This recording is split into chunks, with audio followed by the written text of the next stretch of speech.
Neglect of Settler Colonial History, Chapter 2 from Unsettling Graduate Social Work Education at DePaul University. The following is an excerpt from my master's thesis consisting of the second chapter entitled Neglect of Settler Colonial History. This chapter spanned from pages 43 to 60 in the original document. Formatting, most notably the citations, are adjusted slightly to fit the formatting capabilities of this platform. For example, the first footnote herein is marked 1, but is marked 64 in the original document.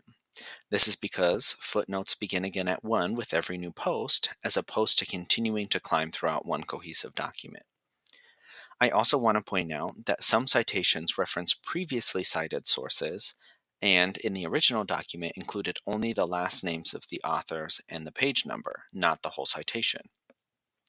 I have gone back for this post and put the entire citation when the source is first cited in this post, in order to help readers better identify where I have retrieved that data. I can already tell you that my revisions are imperfect, and I recommend you return to the original document if you have questions about a source. You can find the thesis in its entirety at library.depaul.edu/etd, as in Electronic Theses and Dissertations, /367. Next in the text is the recommended citation provided by DePaul for the thesis itself. Okay, let's get into it. Students in the department are located at the crossroads of several historical trajectories. Not only are we aspiring social workers, and thus inheritors to the field's genealogy, we are also members of the broader university network and residents of what is currently the city of Chicago. Thus, we are situated within the development of each of these entities simultaneously. This is particularly salient for social work students because we act as representatives of the department and the university as we engage directly with the broader community through our field work. Furthermore, Chicago has a significant history of social work practice and is often referenced in the origin story of the field. Indeed, several students reported having briefly learned about social work in Chicago, with one student reflecting on the professional writing and development course, saying, quote, "Each week we talked about things like a famous old social worker or something. It was kind of spread out over the course, so I feel like that was the kind of structure." And that led to going over some of, the history of the Hull House and all of that stuff, unquote. So, education around history is certainly taking place within the department. Focus group discussion illuminated a lack of depth in these lessons, however. For example, another student stated that one of their classes, quote, really very, very briefly talked about this, about social work in regards to Chicago. But other than that, it's not something that we've ever talked about in classes, unquote. In response to this comment, a third student added, quote, "For me, I feel like, sort of as the previous student said, it is sort of a gloss over. We talked about it in one of my classes last quarter, but we only talked about it for part of one class," unquote.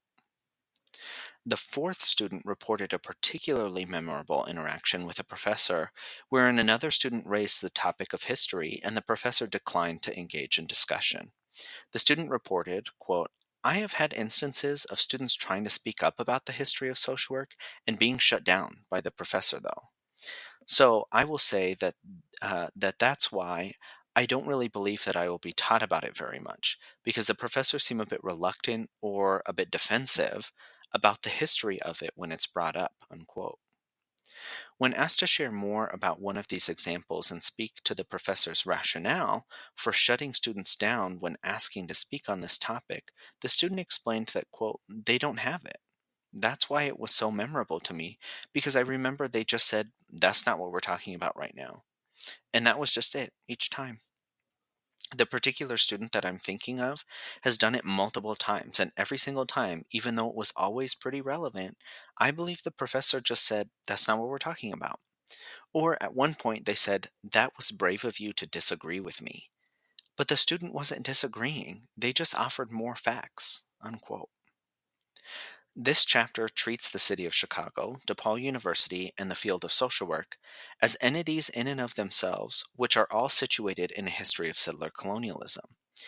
In briefly tracing these histories, This chapter illuminates both the ways in which students are implicated in settler colonialism by way of their status as students in the department and the urgency of historical content in social work education at DePaul. Situating the city of Chicago.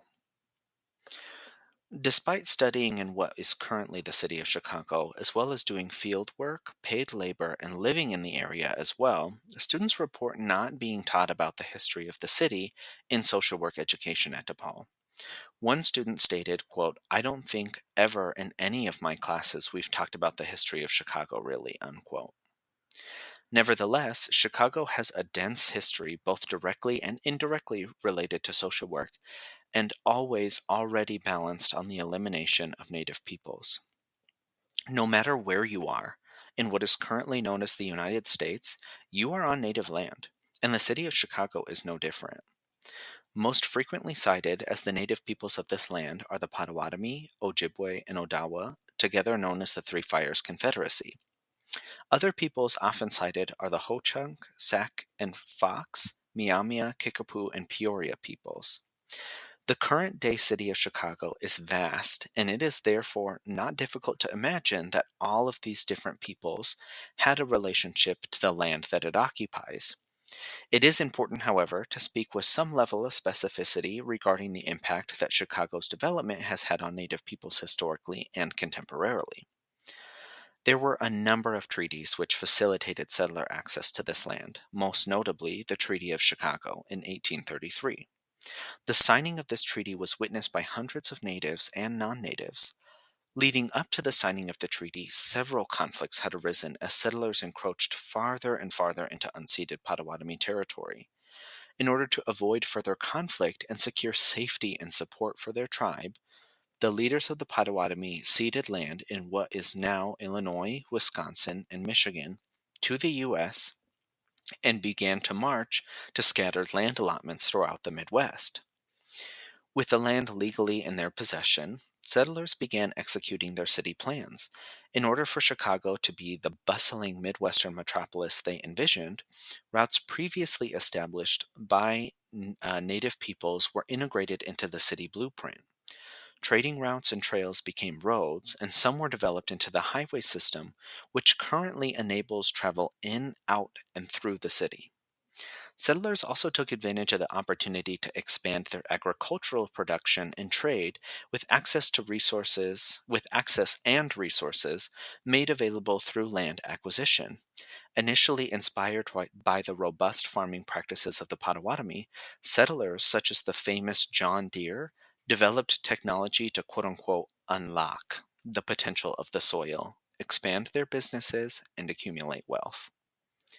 It is undeniable that without intertribal trading routes, practices, and knowledge of plants and farming from native peoples, Chicago would not have grown into the city it is today. This remains quite literally true, as challenges have continued to be raised regarding the unceded territory along the lakeshore. In his chapter Claims Making to the Chicago Lakefront, from his book entitled Imprints, The Pokagon Band of Potawatomi Indians and the City of Chicago, John N. Lowe, who is Potawatomi, discusses the basis upon which the Pokagon Band of Potawatomi filed a 1914 lawsuit against the city to reclaim unceded lands occupied by Chicago. Lowe illustrates that treaties signed by native nations did not cede the lake bed along the shore of Lake Michigan. Since the time that those treaties were signed, however, the city has undergone several projects involving lake fill to expand the territory of the city eastward into the lake bed. Whereas the lakefront used to run along the east side of Michigan Avenue, the city has since added Streeterville, the Gold Coast, Lincoln, Grant, and Jackson parks, the museum campus, Soldier Field, the Illinois Central and the Metro lines, and Lakeshore Drive, atop unceded Potawatomi land. Ultimately, the Pokagon Band of Potawatomi were ruled against, and Chicago continues to occupy their land. At this point in the text, I've inserted an image, and this image actually was not included in the original document, but I felt it was important to include here to help folks sort of visualize what I've just described as far as the expansion eastward into the lake bed. So the image here is a screen grab of what appears to be Google Images, and there's a red line that runs. For the most part, straight down the middle of the image. And the image itself includes the downtown area of Chicago, which is referred to as the Loop. And the red line runs north to south along Michigan Avenue. And it starts right about where the Chicago River is. And it runs down along Michigan Avenue and ends right as you get to Roosevelt Road. So for folks who are not familiar with this gives us a nice sort of visual as far as the land that we're talking about with this particular lawsuit and the Potawatomi. Okay, back to the text. Briefly, before another image, more recent collaborations have attempted to draw attention to this, which are with several art installations, including a line of bright red sand marking the boundary where the unceded land begins, and a large sign by Andrea Carlson, who is Ojibwe, along the Riverwalk, pictured below, which reads, and the first half of this is in the Potawatomi language, so I won't attempt to pronounce that. But the second part is in English, and it says, "You are on Potawatomi land." And at this point in the text, there's an image of the actual poster, and so you see here um, a portion of the Riverwalk, which for folks who are not familiar is a part of the city, which sort of lines both sides of the Chicago River at the mouth, sort of down briefly into the city before it starts to branch off into different in different directions. And in that area, folks can sort of take a stairway or an elevator down, and there are bars and different sort of like knickknack stores and things like that all along the river. And there's also a paved trail that you can walk, and that portion is called the River Walk. So this is of a portion of the River Walk, and you can see in the foreground there's a little boat which looks like the like one of those architecture tour sorts of boats. You see that paved sidewalk, and there's a storefront there. And then right above all of that is the sign. And in the background, it's got what appears to be a sort of landscape, which includes water and a type of arch made out of rock of some kind. There's a sort of beautiful sunset or sunrise, maybe, that's happening with shades of yellow and pink and peach. And atop of that, in very large text that sort of covers almost from the top of to the bottom of the pieces, where those words that I read before, "You are on Potawatomi land," are printed in red ink. So it's very visible, right, along the riverfront, along the river walk. Okay, back to the text again. Indeed, without the removal of Native peoples, Chicago would not exist as it is. So it is clear that each and every person who lives, works, or studies in the city has/is benefited/benefiting at the expense of Native peoples.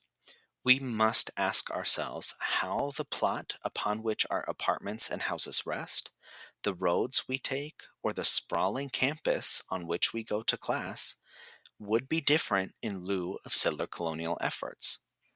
How would we be different? And given the situation, how can things be different in the future? One student reported professors speaking positively about being social workers in Chicago while still neglecting to elaborate on the historical context. Quote, "I've heard maybe one or two professors mention that Chicago is a great place to be learning and practicing social work because we have just a diverse array of populations in Chicago.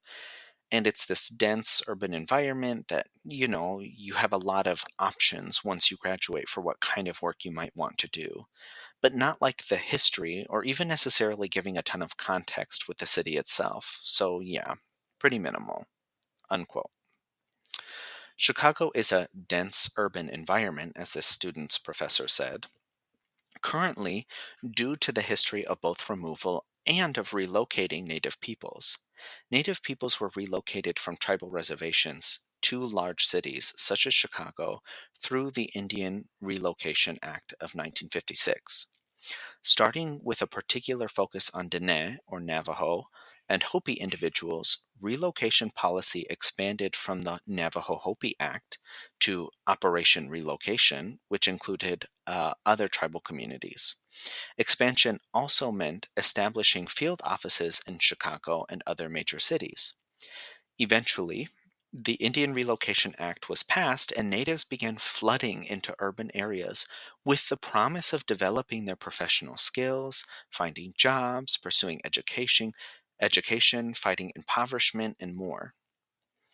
Despite the promise of a different type of life, relocation policies had insidious intentions. Native peoples are a threat to the settler state insofar as they exist as peoples. Thus, the common refrain, to exist is to resist. By relocating individual natives to dense urban environments, the U.S. government hoped to sever their ties to their communities, traditions, and identities as natives. Thus, while any individual native person may go on living, they no longer exist as a tribal community or nation. Today, Chicago is often referred to as having the third largest urban native population in the United States. According to census data for 2021, American Indians and Alaska Natives total approximately 0.5% of the population, totaling approximately 13,483 individuals. This number includes people identifying within this group alone and does not include people of mixed race. It also does not account for tribal enrollment status. So I'm breaking from the text here really briefly to say two things. One, these statistics have been updated in the years since 2021, and I may return in a later piece to those updated numbers. The other thing that I want to say too is in saying that it does not account for tribal enrollment status, what I'm getting at here is that the census relies on self-reporting, right? So it does not distinguish between tribal enrollment and a sort of identity that individuals have, right? It just counts on them sort of filling in the blank, and then they take that number and go from there. So with that said, while we might say this is sort of an accurate estimate that we're getting from census data, we know that it's not the full picture. Okay, back to the text. Um, In 2022, Chicago Public Schools published the following map indicating the relative population density of Native American students in their district. Using this as an indicator, one may surmise that the population of natives in the city is most highly concentrated on the far north, northwest, and southwest sides of the city. And at this point, as stated, I have an image inserted in the text from Chicago Public Schools. Their label is sort of on the upper right-hand corner. And across this top, it says Native American student density. And you have a map of the city of Chicago, and you have these white lines which sort of divide up the different neighborhoods of the city. And the neighborhoods are sort of political designations, right? And so you see this sort of deep red color where density is most high, and then um, it goes from there to orange, to yellow, to green, to blue, into this really deep blue color where the population density is not so high. And so, as I had mentioned, the sort of highest density populations of Native students in Chicago Public Schools are on that far north side, the northwest side, and the southwest side. Um, it's kind of hard without knowing exactly what these neighborhoods are. Even a lot of, I think, residents of Chicago wouldn't recognize a lot of these lines indicating neighborhoods. Um, which neighborhoods exactly they are, but to give you a little bit of an idea, we're looking at high density in the sort of Avondale, Rogers Park area, also in sort of the Pilsen area, and then the neighborhoods actually to the northwest. I'm not really sure exactly what neighborhoods those are. It could be Jefferson Park, it could be um, Lincoln Square, and that sort of area up again on the northwest side. Okay, back to the text. Additionally, natives are organized throughout the city, or have, let me start over. Natives have organized throughout the history of the city to form organizations and collectives intended to address needs, desires, and strengths of their communities. These organizations include the American Indian Center, the Newberry Library, Chicago American Indian Community Collaborative, the Mitchell Museum of the American Indian, Chicago Title VI American Indian Education Program, American Indian Association of Illinois, International Indigenous Youth Council, Chi Nations Youth Council, the Great Lakes chapter of the Red Nation, and many, many more. There are several organizations here that I have not named. Indeed, Chicago does have a quote unquote diverse array of populations due to settler colonialism, which has made way for non natives to move in and occupy the territory, as well as brought natives into the city in attempts to separate individuals from their peoples.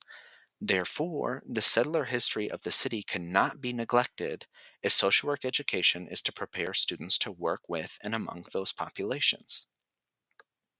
Situating DePaul University. Students are also implicated in the settler colonial history of DePaul University. The university exists within the larger Chicago ecosystem, of course, and it has a distinct history which is significant in and of itself. DePaul as an entity brings together the legacy of the city with private higher education and a Catholic Vincentian mission. What is more, the Department of Social Work has an entire page dedicated to the Vincentian heritage and social work, wherein it states that, quote, there is significant symmetry between the profession and the mission of the university, unquote. Still, no student participating in this study reported having learned about the history of the university, the Catholic Church, St. Vincent de Paul, or the Vincentian Order through their social work education. One student remarked that they, quote, definitely have not talked about at all the history of DePaul as a university itself, unquote. In November of 2022, the university officially released its Universal Land Acknowledgement at an event marking the beginning of Native American Heritage Month. As with many universities, the acknowledgement is brief and intended to be read at the beginning of any major campus activity. Interestingly, unlike other institutions, DePaul made plaques engraved with the acknowledgement which departments could order and receive to decorate their offices with. Besides the opportunity to adorn your workplace with it, there are a number of aspects of this land acknowledgement which make it a worthwhile read. It nods, however briefly, to a complex network of power which has enabled the university to exist, including the history of displacement inherent to the existence of Chicago as a city, as well as the role of the Catholic Church has played, or the role that the Catholic Church has played, in perpetuating settler colonialism and other colonialisms throughout the world. What follows is an elaboration on what the university has put forward in its land acknowledgement in order to better situate DePaul in settler colonialism. The DePaul University land acknowledgement reads, at DePaul University, we acknowledge that we live and work on traditional native lands that are today home to representatives of well over 100 different tribal nations. We extend our respect to all of them, including the Potawatomi, Ojibwe, and Odawa nations who signed the Treaty of Chicago in 1821 and 1833. We also recognize the Ho-Chunk, Miamia, Menominee, Illinois Confederacy, and Peoria people who also maintained relationships with this land. The first paragraph names a number of tribal nations I wrote about in the previous section, as well as the Menominee and Iroquois Confederacy, otherwise known as the Haudenosaunee. As stated before, it is not unimaginable that such a large number of tribal nations would have a relationship with the lands which Chicago occupies due to its size and location. What the first paragraph fails to mention is that Reverend Edward Smith, CM, and his followers established St. Vincent's Church, where the Lincoln Park campus currently sits, in 1875, This is 42 years after the Treaty of Chicago was signed.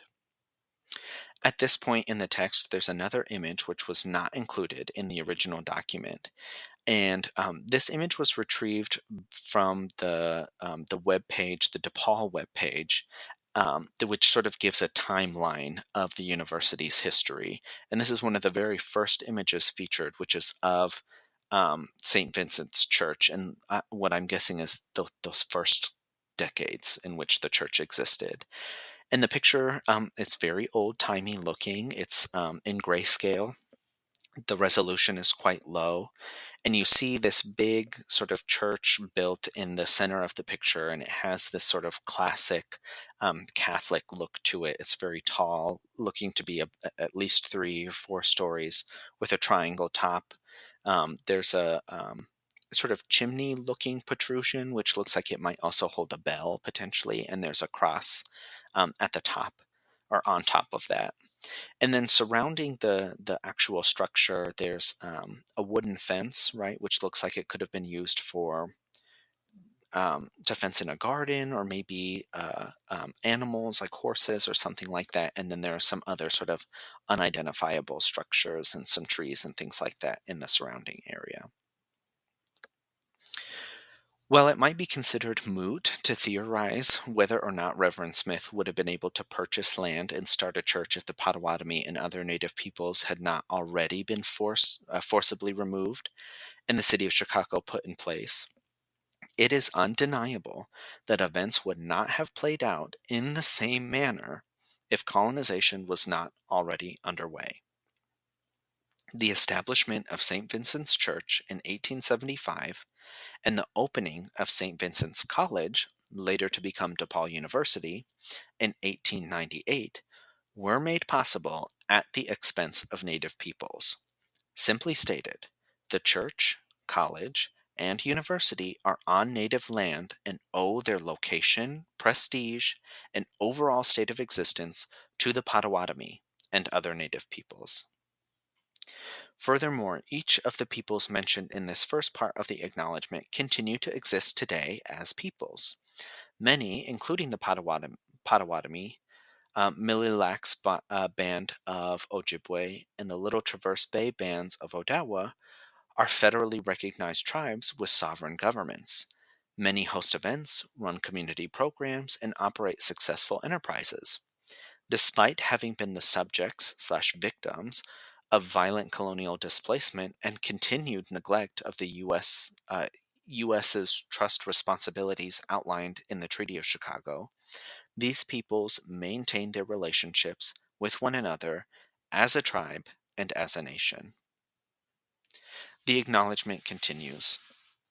We acknowledge that these sacred homelands were ruptured by the European invasion of the Americas. In 1493, Pope Alexander VI promulgated the doctrine of discovery, which seized native lands and resources with impunity. This doctrine has been used by countries throughout the Americas, including the U.S., to legitimize colonial policies of displacement and genocide toward native peoples, and to justify colonial legacies of white superiority and global capitalism. The second paragraph adds another layer of complexity which requires attention. The Catholic Church has a history of abuse against Native communities in what is currently the U.S., not least of which is the history surrounding the doctrine of discovery. As was stated in the acknowledgement, Pope Alexander VI put forward the doctrine of discovery in 1493, shortly after the famous quote-unquote discoveries made by Christopher Columbus the year prior. Simply stated, the doctrine declared that lands not occupied by Christians were considered empty, and, by divine right, Christian countries could lay claim to those lands. The doctrine was heavily relied upon to justify the establishment and expansion of the United States through war, enslavement, land theft, family separation, reduction, or re-education, and conversion. In other words, the doctrine of discovery is part of the foundation of settler colonial genocide, and thus the foundation of Catholic power in the U.S. The impact that the doctrine has had is not restricted to one particular area in U.S. history, however. Spain, Portugal, England, and the Catholic Church itself have all utilized the doctrine in order to perpetuate different types of colonialism throughout the global south. In establishing extractive mechanisms in Africa, Asia, and Latin America, they have been able to accumulate and exchange enormous amounts of wealth at the expense of indigenous peoples globally. In the US, the doctrine remains the legal precedent for laws and policies regarding Native nations. And then this is the last excerpt from the land acknowledgement. We appreciate that today Chicago is home to one of the largest urban Native populations in the United States. We further recognize and support the enduring presence of Native peoples among our faculty, staff, and student body. And in the spirit of St. Vincent de Paul, we reaffirm our commitment, both as an institution and as individuals, to help make our community and our society more equitable, welcoming, and just place for all. In their explanation of how the acknowledgement was written, the drafting committee stated that they, quote, believed that as a Catholic university, we needed to acknowledge the Catholic Church's role in colonization, unquote. Indeed, DePaul University is the beneficiary of both Chicago and the Catholic Church's history of colonization. Further down on their land acknowledgement webpage, the committee cites the Native Governance Center saying, quote, acknowledging the land alone is not enough. It is a starting point, unquote. If we take this statement seriously, that what has been done by the university in putting forth this land acknowledgement is just the start, the question for the committee and for DePaul University at large then becomes, what's next? Situating social work. The field of social work has developed in step with the settler nation state and has historically been responsible for enforcing settler norms and bringing individuals and communities into the fold of settler life in what is currently known as the United States. As such, modern social work is inseparable from the structure of settler colonialism and grounded in ideas of a good life and just society only insofar as they affirm that structure. Students in the Department of Social Work at DePaul University are the inheritors of this colonial legacy. However, students report a lack of education around settler colonial history of social work. One student reported that, quote, in some classes we have touched on the topics of social work as a racist institution and social work as having colonialist origins, but I don't feel it's been properly grappled with. I don't feel like we've had a real conversation about it, unquote. What this comment reveals is that there is an awareness amongst professors in the department that social work is a quote unquote racist or colonialist history, yet they have neglected to facilitate meaningful discussion around these topics. Another student affirmed this pattern, stating, quote, there have been a couple times I can think of where it's sort of like there's something to know there, but no one's ever elaborated on it. So I've heard, well, we're working to change how it used to be, or we can't just continue the negative history. But no one's ever said what that negative history is or explained it, unquote. As with the student who spoke about their professional writing and development class at the beginning of this chapter, students in the department are evidently having conversations about the history of the field and significant figures therein, but these conversations are reportedly superficial and only hint at a problematic past as opposed to contending with it. Students in the department are not alone in experiencing this lack of education regarding settler colonial history of social work. In her piece, Intersectional and Relational Frameworks Confronting Anti-Blackness, Settler Colonialism, and Neoliberalism in the U.S. Social Work, Jennifer Marie Haley reflects on her own experience as a graduate social work student, learning about the history of the field, which was restricted to upholding the works of figures like Jane Addams and Mary Richmond.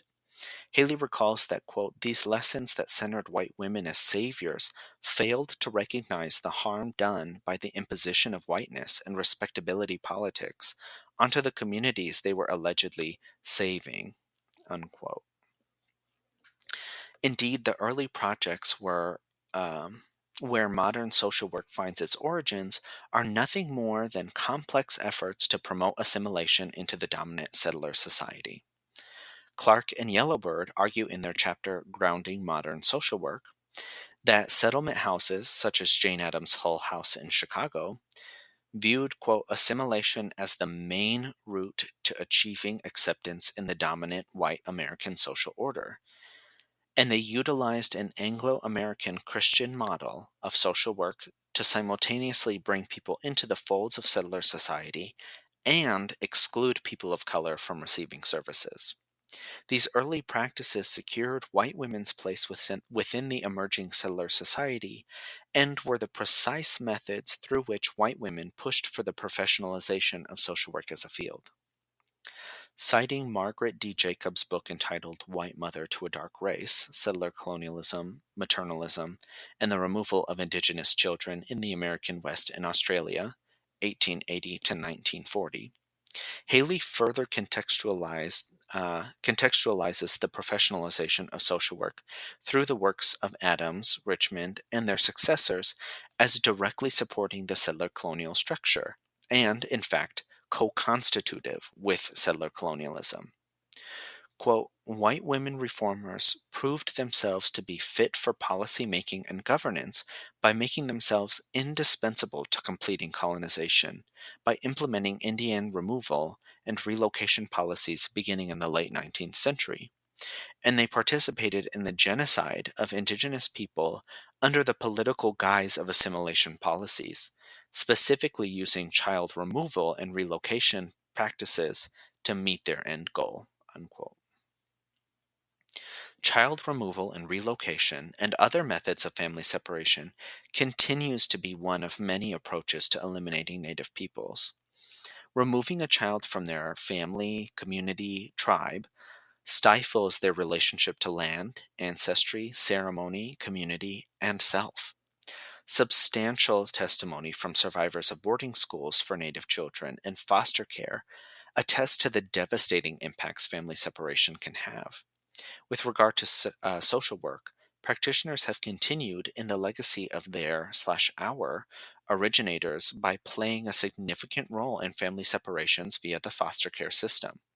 For example, Sandy Whitehawk spoke to Rebecca Nagel of the This Land podcast about her childhood on the Lakota Rosebud Reservation in South Dakota, reporting, quote, I've heard people say, yeah, we had a drill in our house that if a car drove up the driveway, we knew it would be someone from the government or social worker or something. I remember one of my uncles saying that he remembers the day the social worker came and got me. Drove into the driveway, and I was toddling around, and they were all sitting around the house, as far as I know. That's what was told to me. And she just simply got out of the car, scooped me up, and put me in the car. Unquote.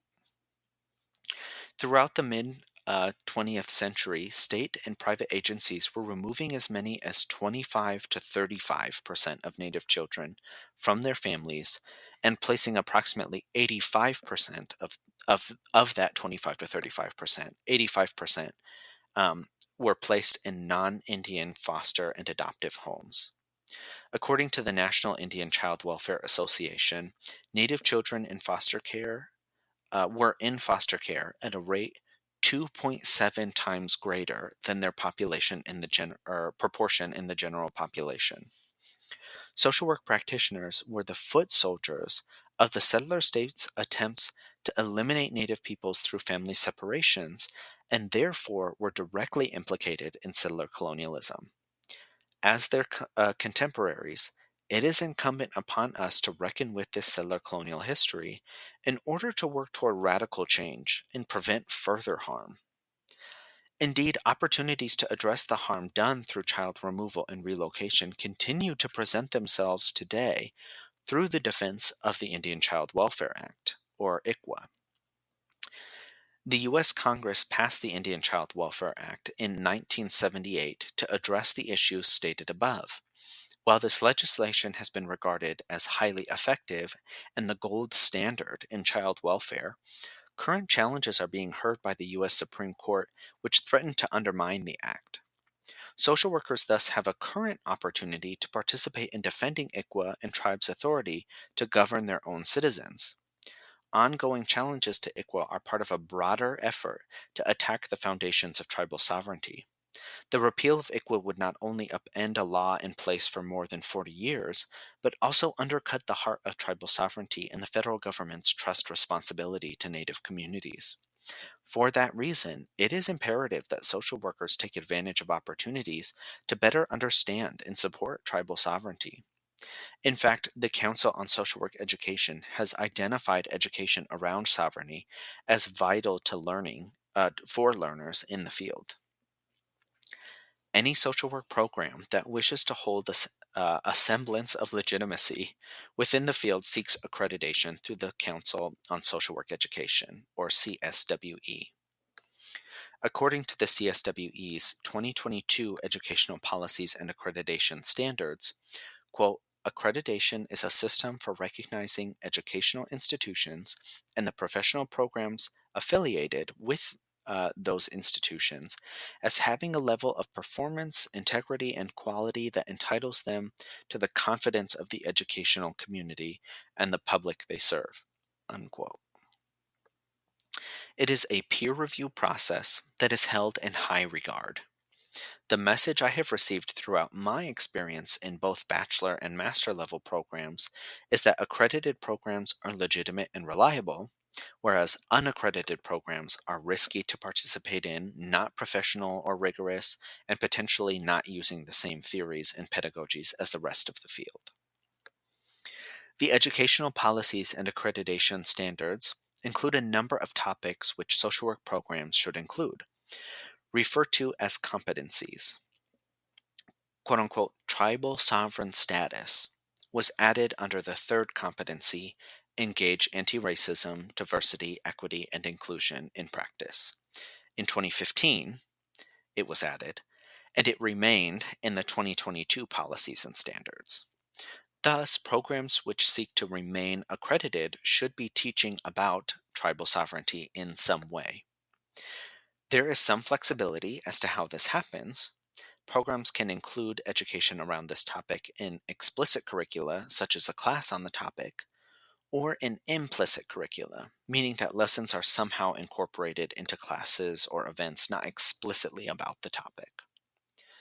Tribal sovereignty is a complex matter, though. In their piece, Myths and Realities of Tribal Sovereignty, Joseph P. Cald and Joseph William Singer simply define sovereignty as self rule. Yet they add that the sources, state, and consequences of such a status are much more difficult to understand. For tribal nations within the boundaries of what is currently the U.S., sovereignty has been shaped by different efforts by the settler state to manage and restrict Native people's access to land. Several treaties were signed wherein the U.S. federal government has recognized tribal sovereignty and agreed to provide support to tribes in exchange for land. Thus, education around tribal sovereign status cannot be restricted to simply defining sovereignty itself, but requires knowledge of the history and structure of settler colonialism. Students in the Department of Social Work at DePaul University are situated at the impasse of multiple histories: the City of Chicago, DePaul University, and the Catholic Church, and the field of social work. Each of these histories are themselves situated in the structure of U.S. settler colonialism. Consequently, students them/ourselves are implicated in settler colonialism in their/our capacity as social work students. It is vital that students be engaged in historical education around settler colonialism. In pursuing such a goal, we may yet have the capacity to change the future. What follows are the footnotes, and as stated at the beginning, they can be slightly different from the original document. I've also noted in the footnotes, of course, where I found each image, and for the images that were not included in the original thesis, that has been notated here as well.